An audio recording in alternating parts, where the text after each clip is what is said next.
Military members of Reddit, what is the most embarrassing? This guy won't make it through basic story you have.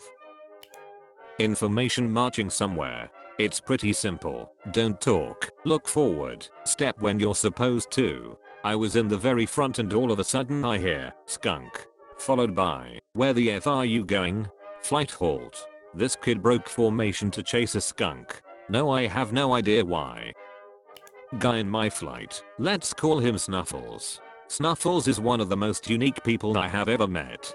He had the look like he just flopped gasping out of the shallow end of the gene pool after his incestuous parents just peed in it. Seriously, this poor guy had the ultimate genetic short stick. He was 18, 5'4", almost emaciated thin, and looked like he was 50.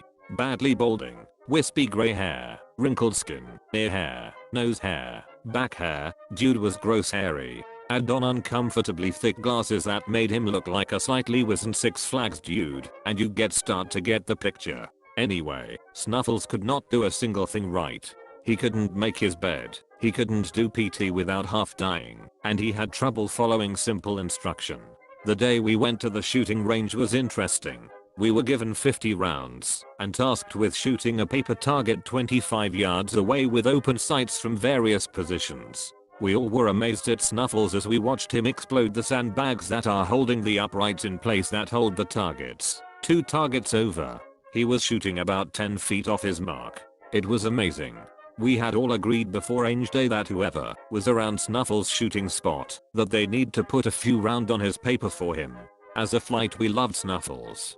He became kind of our mascot and everyone worked together to help him through the work. RTI even started using "WTF are you doing?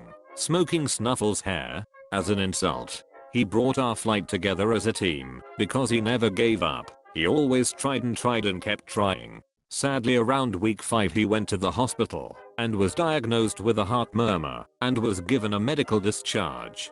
We were all sad, but kind of expected it. The stupid thing was the reason he went to the hospital. Poor kid ate his dinner too fast and choked on some rice, inhaled a single grain, and had to go see the docs to help him cough it up.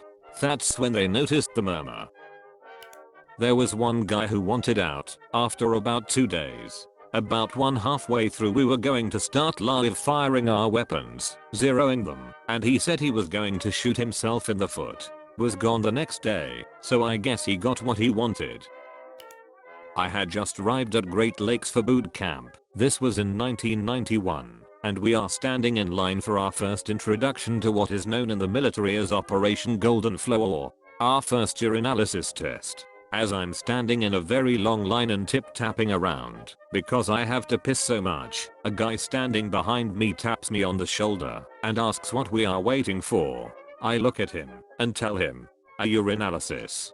He looks at me and asks me what a urinalysis is, so I tell him, "To see who has taken any drugs recently." He nods, shrugs and says, "Well, I guess I shouldn't have smoked that crack last night." He was serious. That's when I knew he wouldn't make it through boot camp.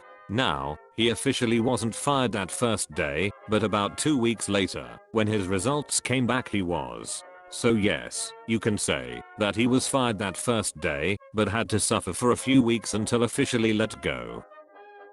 On the second day of our basic, we all had to go up to sick bay and get a checkup, bringing along any prescribed medications that you had. One guy brought all his antipsychotic meds with him to show to the medical officer. We never saw him again. How that slipped through the pre-joining medical has always baffled me. One guy in our troop in basic training managed to get electrocuted shocked badly while cleaning a power socket with a wet rag. Live grenade training easy as pie. It's throwing a grenade, except for M. Now at this stage of training M had made a bad name for himself and no one wanted to be near him on any live fire training for various reasons. So we are sitting in a bunker type building all waiting our turn when M's name is called. We all sit there knowing it's going to be disaster when we hear, "For F's sake throw it," or thump, then someone being beaten. It turned out that when M pulled the pin he had held the grenade wrong way round and the fly-off level shot up instantly. He then froze, requiring the instructor to grab the grenade off him, throw it, then pull him down on the ground behind cover. The instructor was mega pissed off at this stage and beat the daylights out of him. 2 days later he was transferred out of the infantry and joined the RLC to stack blankets. We were out at the range doing basic rifle marksmanship. It's amazing how little time you're given to do simple things like go to the bathroom. So we are in the middle of doing live fire, and one of the guys jumps up out of his foxhole and books it for the bathroom. Everyone is still firing. I don't think I've ever seen a drill sergeant move so fast to discipline a soldier. I'm surprised she didn't knock over the porta potty. We had one guy in our training division that when issued to left boots wore them. Did not say a thing, just kept on thinking it was normal to have 2 boots the same. Got picked up on parade one morning as to why he was wearing them. Was it a joke? Why has he not asked the question? He didn't make it through. We had a guy who was clearly autistic, but never actually diagnosed. As a side note, he told us his mother was taking and spending his paycheck and giving him $50 per month allowance. He saw nothing wrong with that. He struggled with most of the basic physical tasks we had to do, even the most basic PT warm-up exercises. Our drills did not take it easy on him, even though they had to know something was up with this guy. It seems harsh, but we were going through infantry OSIT, and if this guy somehow made it through, odds are he was going to get someone hurt or killed. Not trying to blame or belittle him, just being realistic. Anyway, they were hard on him, because they obviously wanted him to quit. Yes, you can essentially quit by refusing to train, after which they kick you out. So one of our drills notices he can't even do the half jack. In front of the rest of the platoon, he changes into his PT uniform, and makes this kid do half jacks along with him for about a half hour straight. The kid never caught on, and kept messing it up every 3 seconds. He was berated the entire time. It was more sad than embarrassing, because absolutely everyone knew what was going on. To his credit, he stuck it out, and had a great attitude, until they finally sent him to get diagnosed and ultimately discharged. This guy not only made it through basics, he somehow got himself deployed to Afghanistan too. I have no idea how he did it. He was the laziest dude I have met in my life. When we first arrived at camp, we were put in rooms of 4 people, and the whole first month he slept in his sleeping bag, because he didn't want to bother with having to change his sheets, or he didn't know how to. Now Afghanistan during summer is hot, and this guy never showered, so you can imagine the smell of that sleeping bag.